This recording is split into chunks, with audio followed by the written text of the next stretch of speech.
So guys, hari ini kita ada apa? Hari ini kita ada tutorial mengambil wuduk dengan tertib sempurna. So let's go.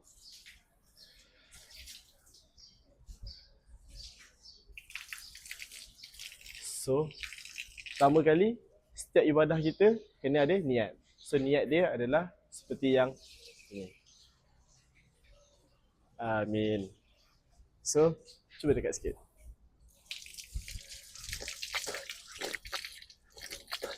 Lepas kita niat, kita komok-komok lah untuk buang benda-benda makanan, sisa makanan dalam air, dalam mulut kita.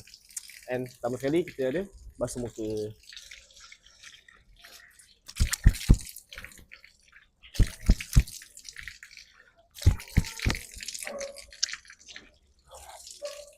So itulah, bila basuh muka pastikan kena di seluruh wajah, kena dekat atas-atas, kat celah-celah hidung, mulut semualah.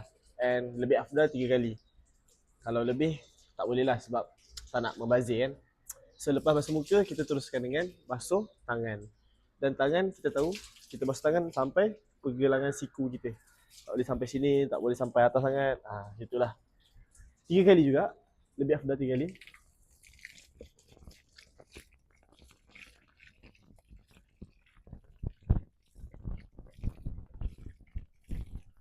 Okay. Seterusnya, lepas kita basuh tangan, kita terus kepada sebahagian kepala.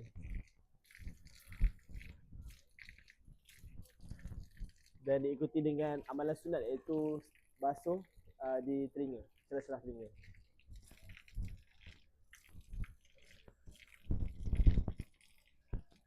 Dan untuk yang terakhir kita ada basuh kaki lah.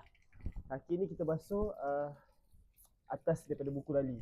Dan lebih afdalnya, lebih sunatnya kita gosok-gosok di celah-celah antara kuku dan jari jemari kita. Gitu. Lebihkan pun tak apa. Dan diteruskan dengan kaki kiri.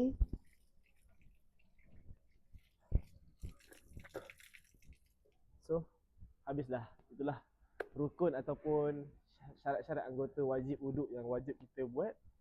Yang mana wuduk ni kita kena sempurna sebab dia adalah amalan pertama sebelum kita melakukan ibadah solat. Jadi terima kasih. Dah, tu je.